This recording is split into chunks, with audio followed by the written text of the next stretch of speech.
देखिए, कानून व्यवस्था नाम की कोई चीज़ नहीं है। सरकार नहीं, सर्कस चल रहा है। डिसीजन कोई ले नहीं रहे हैं। योजना कोई है नहीं। बजट का इम्प्लीमेंटेशन है नहीं।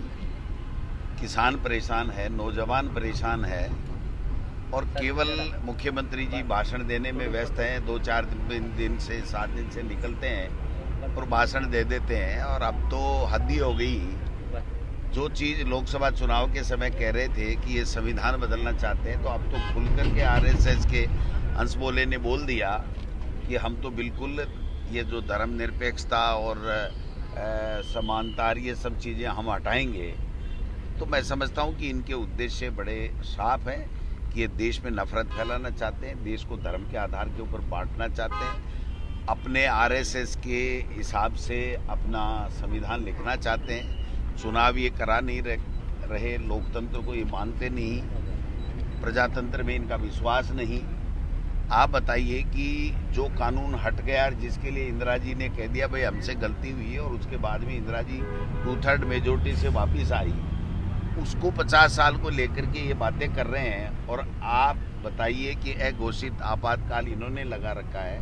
आज राजस्थान में नगर निकाय के चुनाव नहीं है, आज राजस्थान में पंचायत राज के चुनाव नहीं है। कल आपने देखा होगा कि सरदार शहर में अविश्वास प्रस्ताव था, एडीएम को लगाया गया, वो अचानक बीमार पड़ गया। 1 बजे तक तो कोर्ट में वो स्टे ले रहे थे, और जब उनको स्टे नहीं मिला तो उसको कह दिया तू बीमार पड़ जा। ये आदेश भी सरकार की तरफ से जारी होने लग गए। इससे पहले भादरा में आपने देखा होगा तो एसडीएम को कह दिया 12:30 बजे कि तुम बीमार हो जाओ। इसी तरीके से गंगानगर में जिला प्रमुख का चुनाव है, वो नहीं करवा रहे हैं। 4 मेंबर हैं 40 में से, उन 4 बीजेपी में से एक को दे रखा है। और वो जब मदन दिलावर जी जाते हैं तो वो जिला प्रमुख कहती है मेरी तो ग्राम सेवक ही नहीं सुनता, सीईओ नहीं सुनता, तो कैसे सुनेंगे आप बताइए।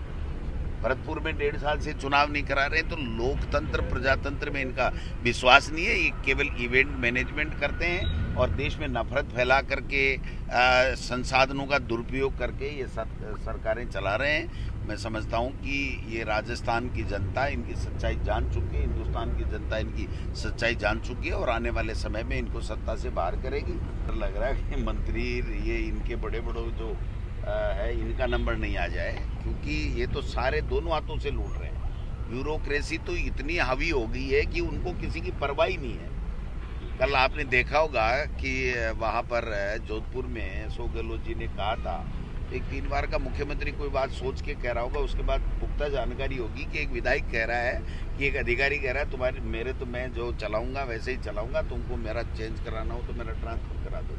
तो ये कुछ छोटी बात नहीं है। अगर एक विधायक को कल परसों उसके दूसरे ही दिन एक वीडियो आ गया कि एक विधायक कह रहा है कि आपने हमारी सरकार की जो है वो आप मिट्टी पलीत करवा रहे हो। उससे पहले भी आपने देखा होगा किरोड़ी जी लगे ही हुए हैं अपनी सरकार की गोभी खोदने में, तो सारा काम हो ही रहा है।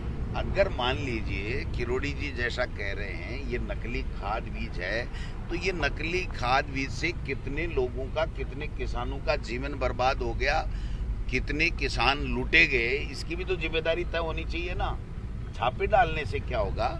छापे ब्यूरोक्रेसी डालेगी, अधिकारी डालेंगे, मंत्री मॉनिटरिंग करेगा और उसके बाद में कार्रवाई होनी चाहिए। जिनके लाइसेंस निरस्त हो गए, सैंपल फेल हो गए, उन खाद और बीज का उन कंपनियों ने, उन फैक्ट्रियों ने कहाँ कहाँ माल दिया और कौन कौन किसान उससे लूटे गए, ये जिम्मेदारी तय करने की जिम्मेदारी भी तो मंत्री और सरकार की है।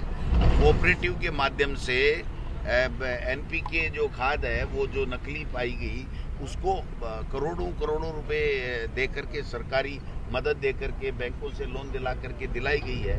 तो आप बताइए वो कहीं न कहीं तो पहुंची होगी किसानों के पास। ग्राम सहकारी समिति हो चाहे क्रय विक्रय सहकारी समिति, उसके माध्यम से किसानों के पहुंची।